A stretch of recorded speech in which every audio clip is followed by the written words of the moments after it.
third year. I almost just said second year. I'm a third year internal medicine resident. We have an awesome case for you. Smitha and I are going to discuss a case, and I was actually, I was trying to scan the participants and look for our two discussants that we had, that I had been emailing with beforehand, and I don't see those folks' names, but if I'm for some reason not correctly identifying your name, feel free to just send me a private message, just so we can have you introduce yourself as well. Anyways, I'm going to hand the mic over to Smitha to reintroduce herself. And thank you again for being here. Amazing. Thanks so much, Anna, for getting us started. This is our favorite hour of the month, so we're so excited for you all to join us here. Again, my name is Smitha. I'm one of the CP Solvers team members, and I'm also based in San Francisco and a third-year resident at UCSF, which is, again, weird to say. I keep saying like an early third-year resident to qualify. Are we sharing sort of what we like to do outside of medicine and such? Outside of medicine, I really enjoy running and hiking. I am currently training for a half marathon, so it's been really fun to explore the city again by foot. And so having a really good time doing that. And I will turn it over to Tosh. Tosh, thanks so much for being here. We're so excited for you to share a case with us. Hey guys, I am so excited to be here. Long-time listener, first time on. My name is Natasha. I also go by Tosh. I am now a fellow, but last month was a resident, which is still a weird transition. And I work in infectious disease. In terms of what I like doing outside of work, I really love rock climbing. And so the inspirational lesson I learned is actually from a woman who taught me a lot about mountains and rock climbing. And she would always say, you know, if you really care about a mountain or profession or even a person, that kind of opens you up to feeling like you're not good enough and the fear of potential failure. And yet caring about it is almost always the right call. That's awesome advice. Thank you for sharing. That is I feel like widely applicable message as well. I can share the advice I've gotten from a female mentor. And then before I do that, the discussants who I'd been emailing with beforehand, it doesn't look like they've made it on. So if you're interested in discussing with Smitha and I this awesome case that that Tosh has for us, please feel free. You can send a message in the chat or put your hand up or something. And otherwise, Smitha and I will be by ourselves and we will miss your help, because I know Tosh has a doozy of a case for us. It's always, Tosh, you must have a really interesting life. It's always the cases that have some type of infectious disease consult. They're not necessarily infectious disease problems, but they're always the most interesting. So I'm a little bit jealous of your life. Well, thank you for saying we think so. Anyway, the advice that I wanted to share, it was like a really good concrete piece of advice. I feel like there's what I really benefit from kind of in my professional development as a female physician is like getting like, these are things that you can say in the moment when you feel like a microaggression has occurred and affected you. And so very often I find that I'm interrupted in a group setting, be it in a patient's room, be it on rounds, be it in a meeting or something like that. And what something that one of my attendings when I was an early senior resident in my second year, she gave me the phrase, "When you interrupt me, it makes me feel like the thing you have to say is more important than the thing I have to say." And I really like that phrase because I've just like memorized it and I can say it quickly and it doesn't even feel like a super like loaded phrase anymore. And I think it helps very often, like we we talk about like women being more interrupted than men, but like I think attaching the feeling to it to actually like educate the person who is doing the interrupting is like a powerful tool to do in the moment. Anyway, so that is a phrase that maybe some other folks can use. Anyway, yeah, Smitha, did we have anyone come forward in the chat? We do have Jamie, who has agreed to discuss, which is very exciting. And we are still looking for one other discussant to come join us in the lukewarm seat. I promise it's really fun. And maybe while we're waiting for one other person, I'm also happy to share a piece of advice that I got, which came from a female mentor. And it sort of like flips the premise on its head. And she said that, you know, to just be wary of advice that is coming from someone who, you know, isn't taking the time to understand your values and needs. And I think that's in part because people sort of, or I've found that sometimes the advice is coming from a place of like what I had wished I had done for myself, which is sort of less helpful than thinking about, well, what does, you know, this mentee or this person need to reach, you know, her goals. And so I have now, when I do get advice, I sort of pay attention to where it's coming from and who it's coming from and whether it seems to be couched in sort of my goals and values. And I have found that to be helpful in kind of discerning like good and bad advice because both are out there. Great. And then the other thing that I wanted to introduce for today was that we are hoping to highlight some of the amazing comments in the chat in a similar way that we have been, or the Global VMR team has been doing so brilliantly each week. And so Maria is going to be helping us with that. And maybe I'll turn it over, Maria, to tell us a little bit about kind of how that might work. And don't worry if you don't want to participate and share your comment out loud, you certainly do not have to. And we don't want to stifle anything in the chat. We just want to highlight that, you know, there's a lot of brilliance that's coming through, and it can sometimes be fun to have folks from the chat pop in. Maria, anything else you want to add? Yeah, I think, well, hi, first of all, my name is Maria, and I'll be joining you to discuss as well, Smitha. So amazing. I'll be the second discussant.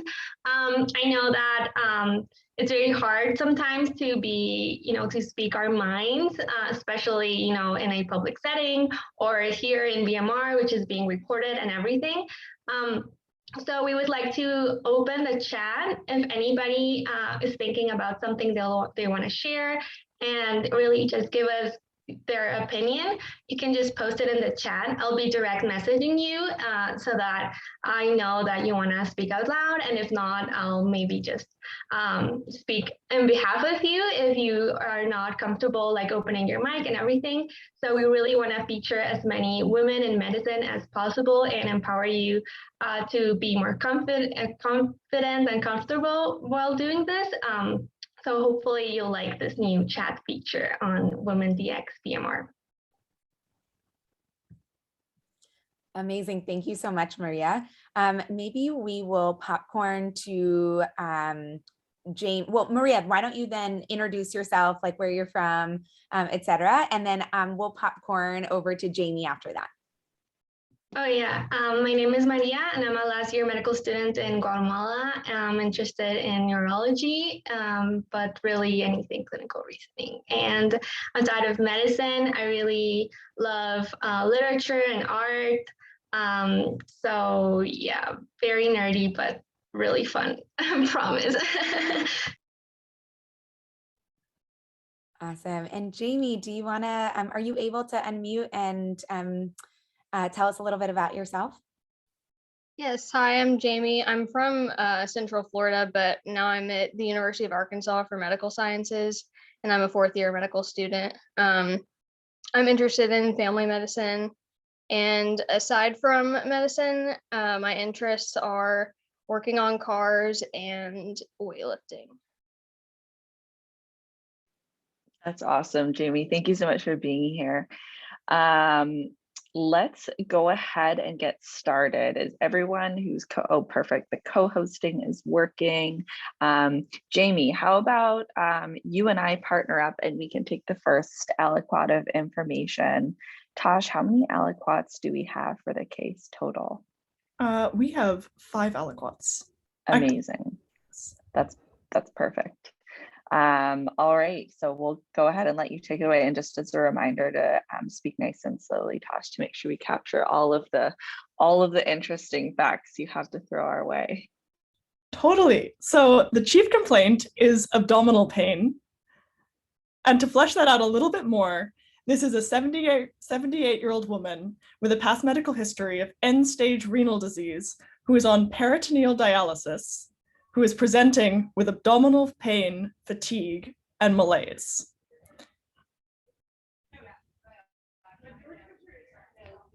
Three weeks ago, she went on vacation to Los Angeles with her family, and since then, she's been noting some fatigue and mild weakness, and over the last 3 days has had this abdominal pain. The pain is dull, aching, and not worse by dialysis. Her daughter, who helps with the peritoneal dialysis, was also worried that the fluid looked cloudy. She's lost about 5 pounds over the last month, denies fevers, nausea, vomiting, or diarrhea. That is the end of the first aliquot. Super interesting case so far. All right, Jamie, we're hearing about this woman and we're seeing her probably in the emergency department setting maybe, or maybe she's already in the hospital. But what are some of the things that are going through your mind when you're hearing about abdominal pain in this particular patient who kind of has the past medical history that she does? Yeah, so immediately with the end-stage renal disease with peritoneal dialysis, I'm worried about the possibility of infection with her dialysis catheter, especially given that it's abdominal pain, that she has this cloudy fluid now, and the fatigue and malaise would, be probably expected with that too, with an infection like that. Totally, I agree. I think infection would be really high on my differential, and she has literally a connection from the outside world into the inside world, into her peritoneum. What are some other things that you'd be considering, and maybe steps of evaluation you'd be wanting to get for her? Yeah, so for the timeline with her recently going to, what was it, San Francisco? So I'd be thinking about things specific to that region, like coccidiomycosis. And I mean, other things just that would be common with her age, like mesenteric ischemia would be on my differential. So, but yeah, I'm definitely interested in getting a little bit more detail to see if she's got other signs of infection like fever or white count. Yeah, I agree with you. And I think I love that you kind of highlighted you're getting this non-specific flavor that there could be an inflammatory process going on, maybe also with the weight loss. And when the other thing that I really appreciate that you're doing is really talking about some of the life-threatening causes. You mentioned mesenteric ischemia. That's a can't miss diagnosis for somebody. And what's kind of the classic physical exam finding that we think of somebody who has mesenteric ischemia, Jamie?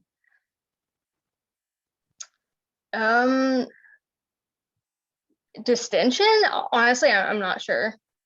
Yeah, I think that they definitely could be distended. And I often think of the pain out of proportion to the exam as also being something that we could worry about for somebody having some degree of ischemia.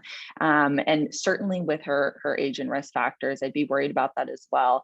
And when I approach abdominal pain, I think about my life-threatening causes. And there's a few things that are very kind of acute onset and are life-threatening. So first of all, in any person who is able to become pregnant, we need to rule out that they do not have an ectopic pregnancy. So getting a urine pregnancy test on a person who can have a baby and they're coming to the emergency department with abdominal pain, we get a pregnancy test. And then thinking about like a few different like luminal structures that could have a problem. So vascular lumens. So could there be some type of vascular obstruction, like you pointed out, mesenteric ischemia? Could there be a perforation? You talked about abdominal distension. So she probably has some baseline abdominal distension from being a peritoneal dialysis patient. However, is she more distended? Is she tense compared to usual? We could worry about either like vascular perforation, which would be a catastrophic event and probably have a really dramatic presentation, or could this be like some type of GI luminal perforation, which would also, also a catastrophic event. Or could there be an obstruction at play? So we could ask about things like co-occurring nausea, vomiting. It sounds like she has not had those things. Is she passing gas? Is she having bowel movements still? So those are kind of like the life-threatening causes that I'm going to rule out in my head. And then I'm going to think about her abdominal pain from like an anatomic approach. And I won't go into the details because I think a lot of like the her vitals and her abdominal exam will help guide us. But if she had like classic like right upper quadrant tenderness, we'd be maybe worried about a hepatobiliary process. And certainly, so thinking about this patient who is peritoneal dialysis, I love that we're thinking about the peritoneal cavity, because I agree that's oftentimes like not a specific structure that I'm thinking of for like the kind of average comer to the ED who's coming in with abdominal pain, but she has like all of the reasons to have peritonitis. And so certainly wanting to evaluate for that with like sampling fluid from her PD catheter. And we're already hearing from her daughter that maybe there's a change in the coloration of her PD fluid, which could make us worry that there could be an infection at play. I love that you're already thinking about specific infections for this region of the country. I will say I am not very good. One, because I'm not American, so I kind of like chalk it up to that. But I'm like, whenever we were learning about the different geographic distribution of like endemic fungi, for example, I never like could picture geographically like where the river valleys were and whatnot. So I'm like super curious to both lean on Smitha and Maria, and also you and Tosh, to kind of help our infectious differential specifically. But she's also like a relatively immunocompromised person. She has end-stage renal disease for which she's dependent on peritoneal dialysis. So I think that will really broaden the infectious differential that we think about. The last thing that I'll point out is just like we can layer on the time course of the abdominal pain. So while certainly we'll want to be thinking about these life-threatening causes, they often have like an acute and very dramatic presentation, and it's probably very unlikely that she's like been able to go on for several weeks with some of these things. So I really like the idea of that, like there's probably inflammation in some type of abdominal organ, including like the peritoneum more broadly, and with like a more insidious onset. I really like prioritizing infection for this person. I think that's everything that I'm thinking of so far. Maybe we can turn it over to Maria if there are any comments that have come in the chat that folks want to share. Yeah, awesome. I love the discussion, and we did have some really good comments on the chat. Especially, I liked one about bowel movements from Colleen McGarty.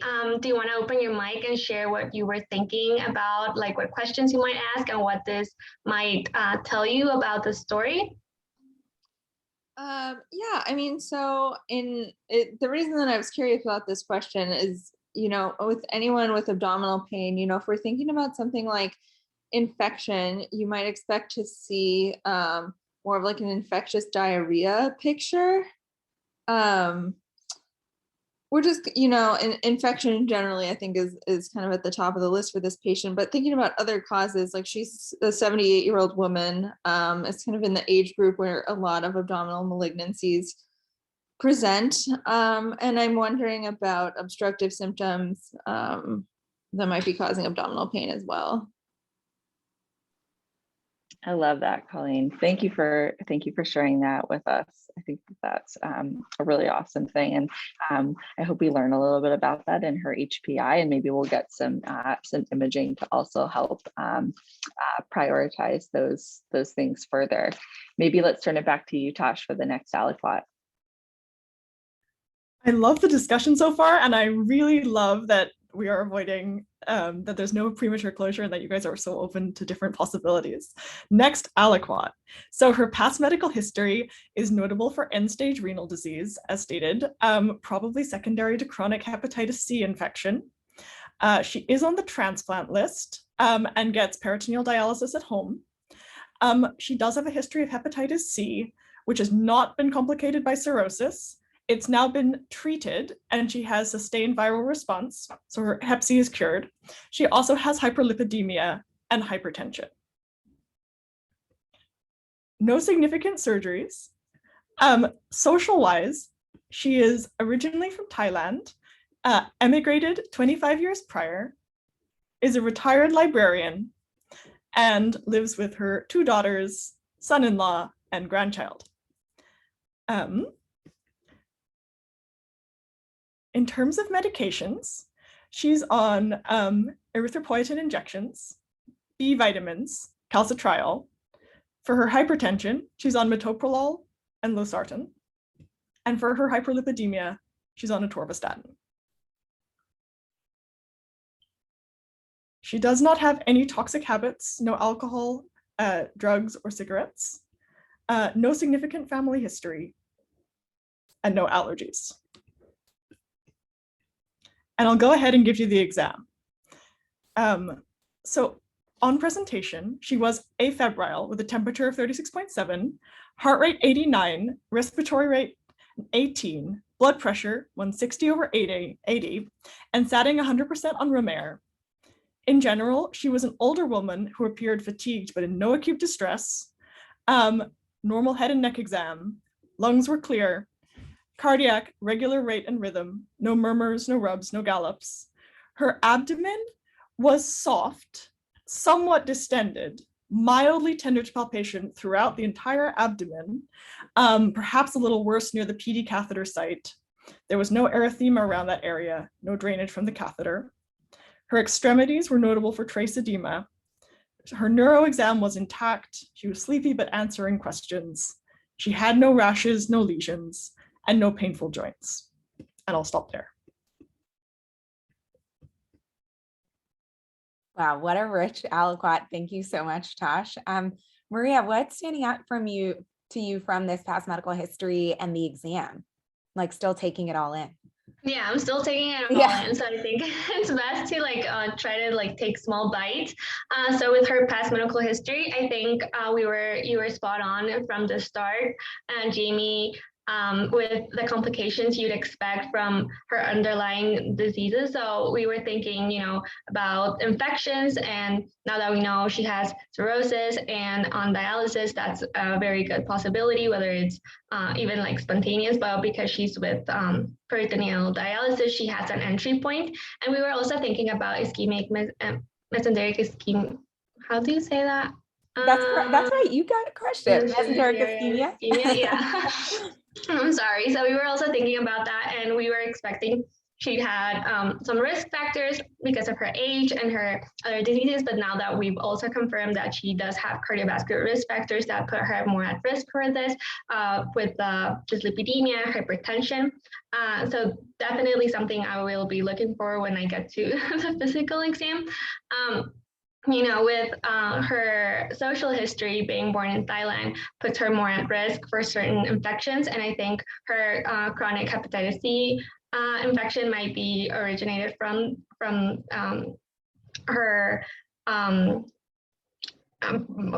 being born in Thailand. But there's other that I'm really worried about, that it's TB. I'm always thinking about TB being a possibility, and that would be really interesting if we'd get some aseptic peritoneal fluid, so no gram but very infectious looking, but gram negative, and then I'll be running some TB tests. And then with her physical exam, I think it's comforting that her vitals are normal. So I would be really worried if she'd had fever, or she'd be hypotensive, thinking about septic shock, but her vital signs seem normal, so that we don't have to rush a lot with the management, and we can focus a little bit more in the diagnosis. With the abdomen, we were expecting it to be for her to be distended, and I think asking her what's like her baseline, when was the last time she had peritoneal dialysis, how many liters were taking out from her is very important, so that we know that that distension might be her normal, but it might also lead to other things.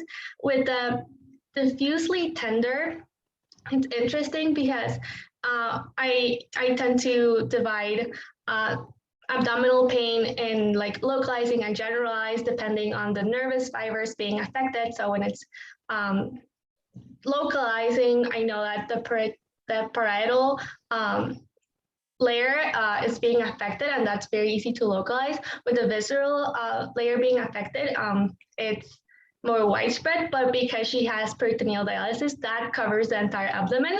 So basically no clue there if it's peritonitis. But I think the abdominal pain is also comforting, knowing that she might not be needing something surgical for the moment, or she doesn't have like the characteristic signs we were thinking about, mesenteric ischemia being, her pain seems proportional to the physical exam. So that is comforting. So for the moment, what I got from this aliquot was, I'm not acutely worried. Of course I'm worried, especially because of her past medical history. This is a patient that can get a lot of complications really fast, but not acutely worried, would not be like calling surgery right at this time, and thinking about like possible funky infections due to her past medical history. Maria, that was brilliant. I have essentially nothing to add. And I love how you really like went through that so systematically and layered each piece back onto kind of the discussion that Anna and Jamie started us out with. And so I have very few things to add. I will just sort of echo some of the things that you said and start with the exam, which is, we were expecting like a really tender, really distended abdomen, just given that stark history that we heard. And we're getting some signal that there's some inflammatory process going on in the abdomen. And perhaps to your point, we've already accessed that space, and she probably already has some level of kind of baseline inflammation in her abdomen. And so maybe, if there are surgical emergencies like secondary peritonitis from a perforation, maybe she wouldn't mount the same kind of response. And so perhaps those are still at play. And so I think we are headed toward the tube of truth. I think abdominal pain in general, it's very hard to make progress on, particularly generalized abdominal pain. It's hard to make progress on that without actually getting cross-sectional imaging. So I definitely think we're going to get some data. Whenever the exam doesn't kind of match what I was expecting, I take sort of a pause to make sure that I'm not missing something that's potentially outside the abdomen, so in the thorax or in the GU system, that potentially would be making my exam less sort of pronounced. I think we have all the reason to believe that there's something going on in the peritoneal cavity, but just taking a moment to pause and consider, could there be something intrathorax that's kind of leading to some of her symptoms? So something like, she's on chronic EPO injections, which are pro-angiogenic and pro-thrombotic. So does she have a clot somewhere? So certainly it could be mesenteric ischemia, where our exam is a little bit out of proportion to her symptoms. Could also lead to a PE here. Thankfully, she's not hypoxic, so that makes it less likely, though she is on a beta blocker. So she potentially could be blunting a tachycardic response that we're not really seeing here. And then thinking about layering on kind of the time course as you did, most bacterial and viral infections take their course within the course of 3 weeks. So the fact that this has been going on for 3 weeks raises our antenna that this is something atypical, either a mycobacterial infection, a fungal infection. We know patients with ESRD, similar to transplant patients, are at increased risk for fungal infections, whether those are the endemic fungi related to her travel down through the Central Valley or otherwise, including Candida infections can be really common in these patients. And I agree. I think we need more data here. So I would be sending a full infectious workup. I would be getting cross-sectional imaging, and would be sending off all of the infectious disease studies under the sun that I'm sure Tosh will tell us about and teach us about. And I think I'll pause there. Anything else, Maria? I just wanted to, that was an awesome discussion, you both. I wanted to come to Ramla from the chat to share her comment. Oh, hi, can you hear me? All right, great. Yeah, this is a great discussion. Maybe just a bit about me. I just completed my family medicine residency, and so I'm kind of in that vacation mode before I begin the attending life. But otherwise, great input about the infection. I won't add there. My comment was more towards the aspects of like peritoneal dialysis per se. I recall during my nephro rotation, one of the nephrologists told me that, you know, there's only so long a peritoneal dialysis may work. So I think looking at common things that occur commonly, that's sort of in my head, that what if this particular peritoneal dialysis is just done and it's not working, it's ineffective. And so it is possible a patient can, of course, you know, just get that increased abdominal distension. They may also get weight gain just because the dialysate, if you know, some of it has like dextrose or sugar, and so they can weight gain because of the extra calories, and even some may be at risk of diabetes. So just something to think about peritoneal dialysis, that they can reach a point where it's ineffective. I see that the vitals are pretty stable, which is good, but once again, we can't rule out infection. So I guess we just have to wait up for the workup, I guess. And that was my comment. Thank you. That was brilliant, Ramla. Thank you so much. Really important to keep that in mind. Like common things are always the most common. Great. Well, maybe we can turn it back to Tosh for you for the third aliquot. I love this discussion. Okay, third aliquot. So some labs. She has a CVC with a white count of 12, neutrophilic predominance.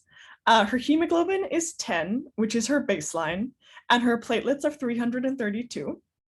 Her basic metabolic panel is a sodium of 132, K of 4.1, chloride of 85, bicarb of 25, BUN of 40, creatinine of 7, and a glucose of 100. Her urine analysis, she does make some urine, is SpecGrav of 1.02, colorless, no nitrates, no leukesterase, no whites, and no red blood cells, 1+ proteinuria, and 1+ glucosuria. Her blood cultures are sent and pending. Her peritoneal fluid is cloudy in appearance and has 400 white blood cells, of which 76% are neutrophils, 19% are mononuclear, and 4% are lymphocytes. She gets a chest X-ray, which is completely normal, and an abdominal CT with contrast, which shows peritoneal thickening that is concerning for long-standing peritoneal dialysis or superimposed peritonitis.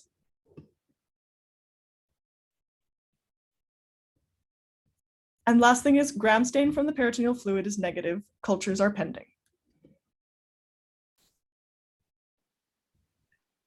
And that marks the end of this aliquot. Thank you, Tosh. Whew, it just keeps getting better. All right, Jamie. I can turn it over to you, but maybe you can talk about if there are things that are unexpected from the labs that are standing out to you, and then kind of what you're thinking about this this imaging study and these peritoneal cultures or cell counts. Yeah, so definitely, you know, there's an infection in the abdomen. So that was expected. I was interested to see that it was neutrophilic predominance, because now we were thinking more fungal, maybe now thinking more bacterial. Her chemistries, I don't know what her baseline is, but her BUN and creatinine are, you know, especially the creatinine, pretty impressive. and I mean, I know she's end stage renal, but then what else? Not seeing anything concerning for a UTI. She's got a lot of white blood cells in her peritoneal fluid. And then the abdominal CT is interesting because we can't rule out peritonitis, but we also can't say this isn't just for chronic, as far as that imaging finding. Yeah, I get the sense that at the bottom of this radiology report, Jamie, it probably is like clinical correlation advised.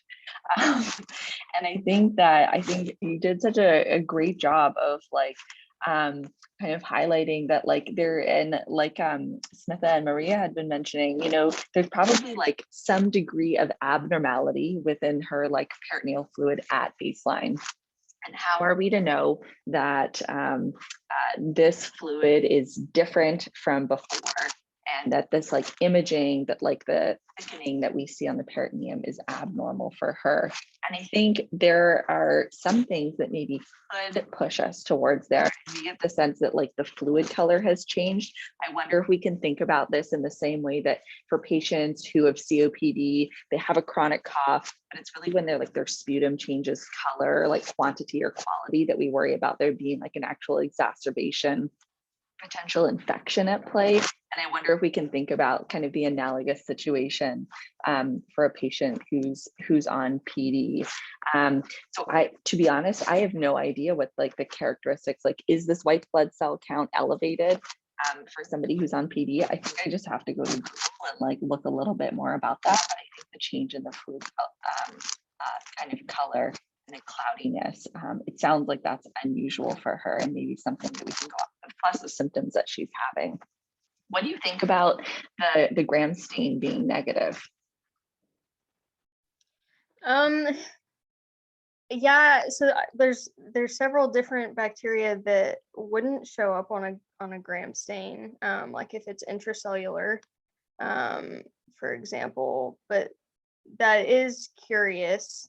I'm not sure what, like, how sensitive gram stains are to pick it up though. So like, I don't know if that rules things out or not. Yeah, I don't know either. And I'd be really curious. I hope maybe Tosh can shed a little bit of light, because I have no idea. I was genuinely asking because I don't know the answer. And I oftentimes when I think of somebody who like maybe has a peritoneal infection, I think about like, what are the things that are adjacent to the peritoneum that could like leak out into the peritoneum? And those things I would think are like pretty often show up on gram stains. So things like all of like the kind of like enteric gram negative rods, like if this was some type of like perforation, like Smitha had mentioned earlier, maybe isn't consistent with the time course, but like we'd expect to probably see a lot of gram negative rods. But like, I think between the time course and then the negative gram stain, I think thinking about some of these like smoldering and atypical infections is spot on. And I agree, I'd be worried about some of the intracellular pathogens, like some things, I think like the ELAs are things that could be on the table, chlamydia infections, although I don't know why, mycobacterial infections. And then I think, although I don't know for sure, I think the fungal infections as well maybe aren't, unless they're like proliferating wildly in the peritoneum, maybe don't show up as well on gram stain as well. So it's how I'm thinking about the negative gram stain, but certainly would be wanting to obviously follow up on her cultures and specifically have fungal cultures as well. Just because for time purposes, and I love your analysis, Jamie, so I won't add too much to that. The only other kind of teaching point I can make is for somebody, when we think about imaging somebody who has end-stage renal disease, a really important question to ask them as soon as you're evaluating them is, do you make urine? And patients who do make urine who have end-stage renal disease, especially for a PD patient, and Ramla had like beautifully just walked us through kind of that at some point, often for PD patients, their peritoneal dialysis is not enough and they need to like switch over to something like hemodialysis, as maybe this patient's, it sounds like they're awaiting a renal transplant. That's a really important question to ask about how much urine they make, because in this case, we would potentially worry about like the nephrotoxicity associated with IV contrast for her. So when you're seeing a patient who has end-stage renal disease, make sure you're asking about if they do or don't make urine. That often will be a factor in terms of kind of how liberally we choose to scan them. For a patient who's totally anuric, it literally doesn't matter. But for a patient who, in terms of just the nephrotoxicity alone, there are other side effects of getting a CT scan like radiation. But something just to consider for this patient. It sounds like there's a lot of diagnostic uncertainty, so it sounds like it's a totally reasonable thing, and they could definitely mask a lot in their visceral organs, like Maria had walked us through, especially given that they have all this fluid surrounding their visceral organs, which will muddy the waters even further. All right. Was there anything that came forward in the chat, Maria? Otherwise, maybe we could turn it back to Josh just for time's sake. Unless there is something quick that somebody wanted to share. Yes, Colleen actually was asking for an AFB, and I think we're gonna get it in the next aliquot. So maybe we can call her on the next aliquot. Awesome. All right. Well, in that case, Tosh, we'll turn it back to you to share the next aliquot of information. Sounds good. So aliquot number 4, she was started empirically on broad spectrum antimicrobials, vancomycin. She continued to feel unwell. A repeat peritoneal fluid sample was sent. This one remained cloudy. White blood cells were 500, 80% neutrophils, 16% mononuclear, and 4% lymphocytes. A repeat set of cultures for bacteria, fungi, and acid-fast bacteria were sent. She remained in distress. A third set of cultures were sent for bacteria, fungi, and AFB. All remained no growth to date. Universal PCR for bacteria, TB, and fungi were sent off the fluid and was pending. And given that she had shown no improvement with the broad spectrum antimicrobials, the decision was made to place a tunneled line for hemodialysis and to remove the PD catheter. She remained in discomfort, continued to have fatigue, anorexia, and abdominal pain, and continued to lose weight. The next aliquot will reveal the answer.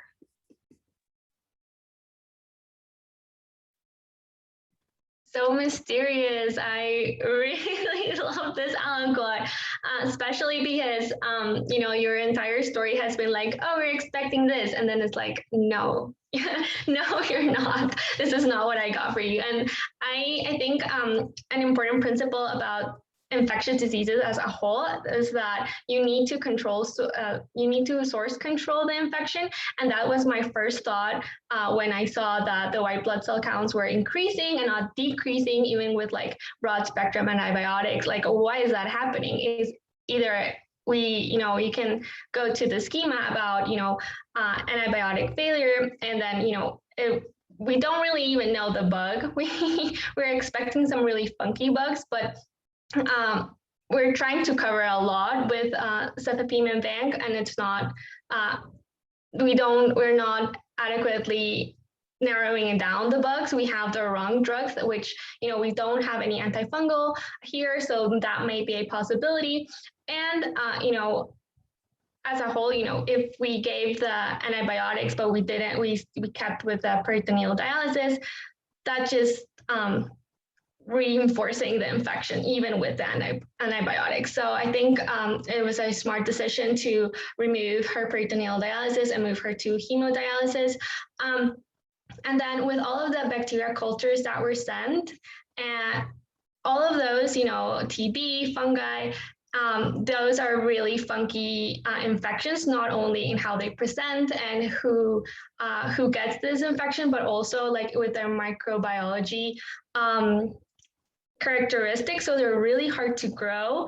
And I would not feel comfortable saying, oh, this is not TB, oh, this is not fungal based on the cultures. So I think what I would do here is, keep, we're thinking infectious because of the white blood cell counts, and maybe, we don't have a fever, but she's immunosuppressed, she's elderly, we might not be seeing that immune response as we'd like. So I think I would be really interested in just keeping ordering more specific tests for all of the things that might be a possibility. Yeah, that was brilliant. And I am right there with you, just thinking about to kind of take a step back in terms of where we've been. So we got fluid that showed, 400 neutrophils with 90% PMN. So that meets the definition for bacterial peritonitis. So greater than 250 neutrophils, that gives us a sense that there's some sort of peritonitis going on. Whenever I see ongoing elevated white blood cell count, despite being on broad spectrum antibiotic, I ask the same question you do, which is, do we have source control? And often, particularly in a different host, my question would be, are we missing secondary bacterial peritonitis, which often looks very similar. And usually the source of that is coming from some sort of ongoing either microperforation, like viscous perforation, like diverticulitis, some sort of abscess that we've missed. We didn't really see any evidence of that on our CT scan, but I imagine that, in a peritoneal cavity that already looks abnormal, perhaps the sensitivity to pick up on some of those sources is lower. And so I definitely agree with you. I'm wondering, are we not targeting the right bug, or is there an ongoing source control issue? And in thinking about these repeat cultures, like it's 80% neutrophils, now 16% lymphs. We could look at that and say, well, is this evidence that there is a different kind of infection? When I look at that differential on a delayed culture, in my mind, that sort of just looks like a partially treated or more now chronic infection. And so I still think all of the same bugs that we were thinking about are at play.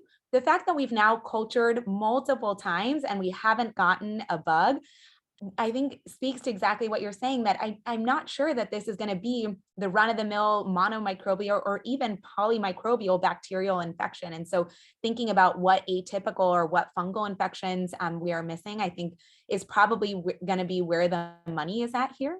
And then, thinking about, when do we send these universal PCR tests, and really what even are these tests? So essentially, a universal PCR basically takes the fluid and amplifies any like DNA or SNPs that are present and sort of amplifies them. And then you can run that against like a whole database of nucleic acids from different types of bacteria and different types of organisms. And it helps you identify, what's even there. And you can kind of rule out, you can remove some of the like human-based DNA and RNA based on like the types of sequences there are. I'm sure it's much more complicated than that, but basically you can identify foreign DNA material and run that against a database of different known organisms.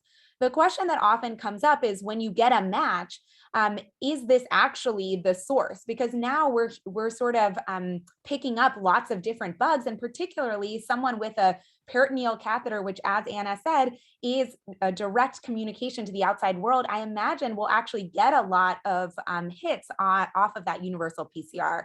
And then the question we will be faced with is taking that result and saying, is this sufficient to explain the clinical syndrome here? And then the other thing that I think that a few different people have said in the chat is sometimes you can get yield off of actually culturing the PD catheter itself. So I'm curious whether we actually sent those off. But at this point, I think where we are, we know we have evidence of peritonitis in the peritoneal cavity.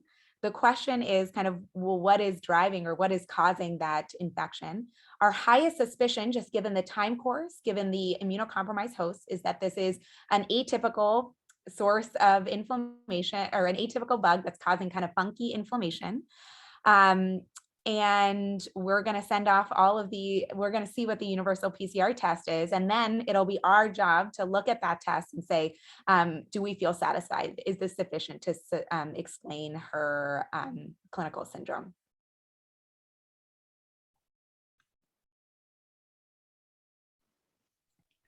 That was so awesome.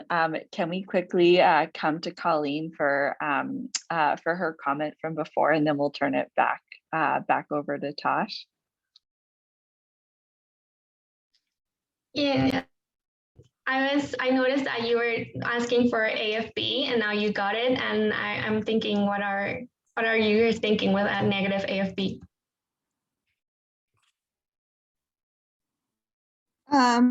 Well, with the negative AFB, I don't know exactly what I'm thinking. So I recently did an infectious disease rotation where we spent a lot of time looking at AFBs and trying to culture TB, and negative results are never really that satisfying because it's such a hard bug to grow that I without like another candidate for infection, it's not something that I totally feel like I could rule out at this point. We don't actually have like a quantiferon for this patient, but just something I was thinking about based on where she's from. I don't know if I have too much more to say about it. I love that you're thinking about that though, Colleen, because oftentimes like a specific biopsy like of the peritoneum is like required for like the diagnosis of something like peritoneal mycobacterial disease. Let's turn it back over to Tosh for the big reveal. And then we can also give you some time to educate us, Tosh, on what you learned from this case in caring for the patient. Thank you. Yeah, so the universal PCR came back for Mycobacterium tuberculosis. And I want to shout out that is something that a bunch of you brought up really from the get-go. After over 3 weeks, one of the AFB cultures grew positive for MTB. The final diagnosis was TB peritonitis in the setting of peritoneal dialysis. She is started on a 4-drug TB regimen, contact tracing is initiated, and her symptoms slowly begin to improve. Some teaching points I learned from this case. I learned a lot about peritonitis in PD patients. I learned a ton about abdominal TB, and time permitting, I would love to talk about the universal PCR tests and their clinical utility. Is it okay if I talk a bit about peritonitis? Please. So peritonitis is one of the big complications of peritoneal dialysis and is one of the major reasons, in fact, the major reason that people have to switch off PD to hemodialysis. It tends to present with abdominal pain, fever, nausea and vomiting, and cloudy effluent is really actually quite sensitive and specific.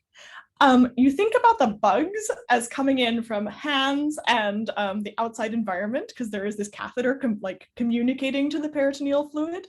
So you think about your staph and your streps.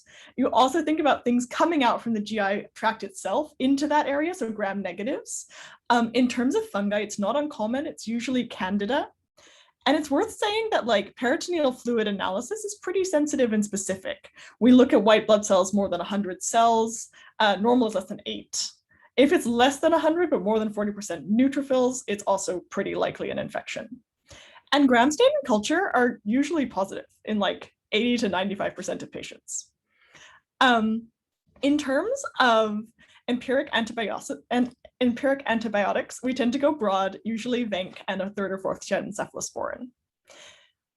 In terms of culture negative peritonitis, this is like 20 to 40%. And so you should repeat the cultures after 3 days. Usually you think about your fungi, your nocardia, your Legionella, your mycobacteria, and your non-microbial causes. Some people have adverse reactions to some of the peritoneal dialysis fluid. You can get allergic reactions. You can get, of course, a malignancy, or you can get the culture negative bugs that we talked about. You should take out the catheter if it's not getting better within 5 days. This is something that's super important to patients because it's a huge lifestyle change. You should take it out if they relapse. If it's a fungal or mycobacterial organism by itself, you should take it out. And you should also do it if it's secondary, so related to some kind of GI tract trauma, infarcted bowel, etc. So that's sort of what I've got on peritoneal infections.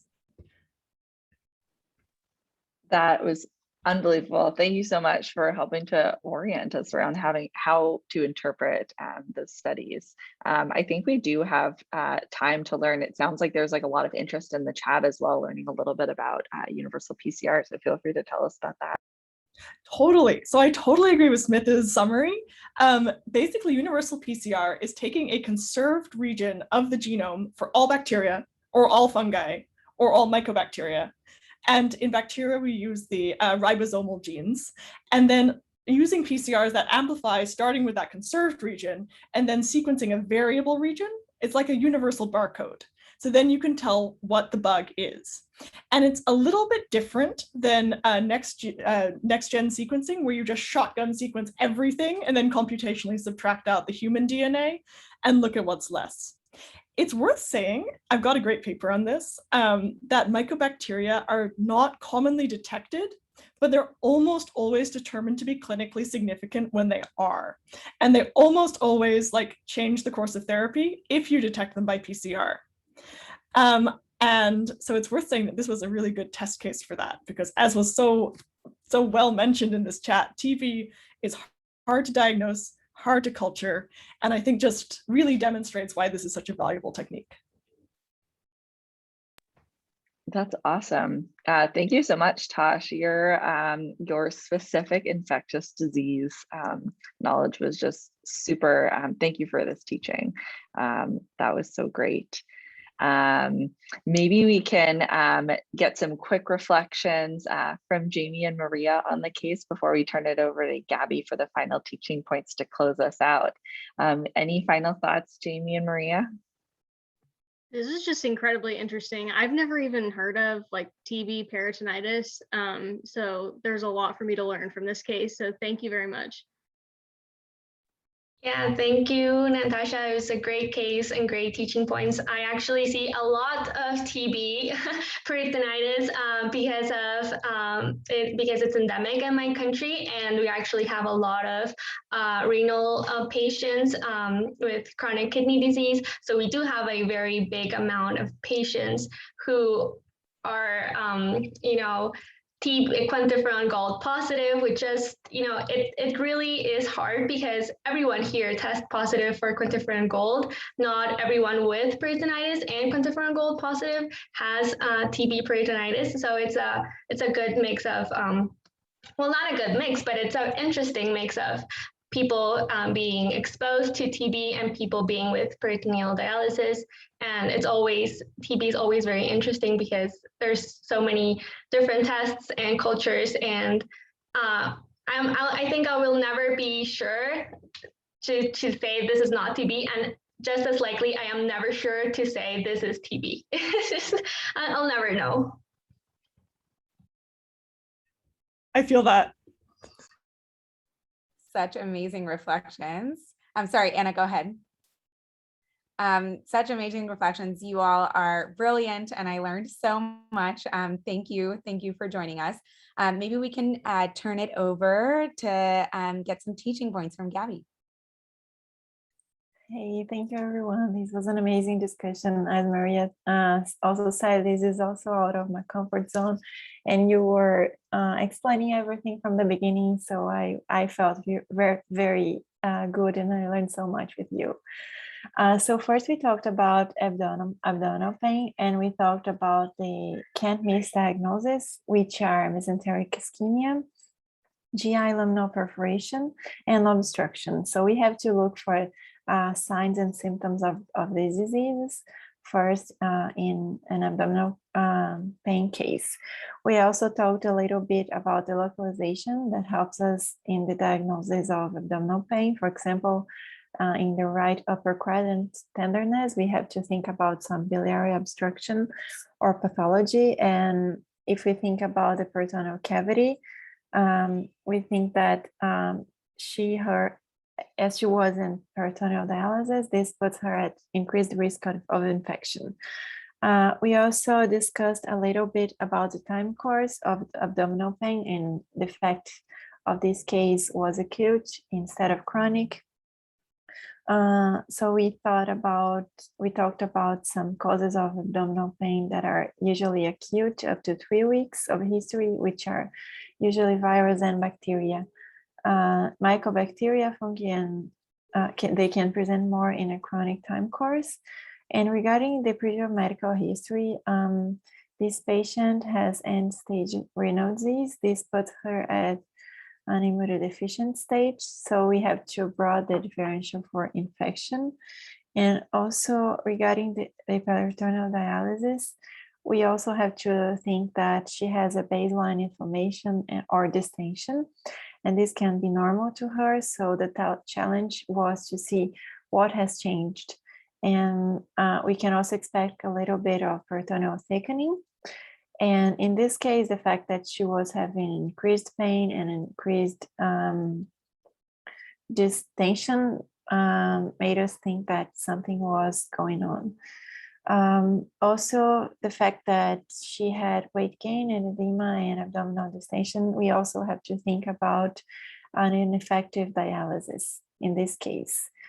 We also learned that great pearl that sometimes we have to pause, and in this case, if we got an exam that was not matching the HPI, we have to consider other diagnoses, such as we have to think about intrathoracic cause or skin cause of abdominal pain, for example. This case brought us a negative, some negatives, gram stain and negative cultures in the beginning. So we have to think about intracellular pathogens, malignancy, allergens, and also TB, because TB can take a little more time to grow. Also, enteric bacteria secondary to perforation, for example, would be more acute and they would appear on grain sim. So we didn't think about this in this case. We also discussed a little bit about the fact that she was getting worse with broad spectrum antibiotics. So we thought about a possible resistant pathogen or a wrong pathogen, for example, fungi or TB, or even the wrong diagnosis. In this case, we had to think about abscess or diverticulitis.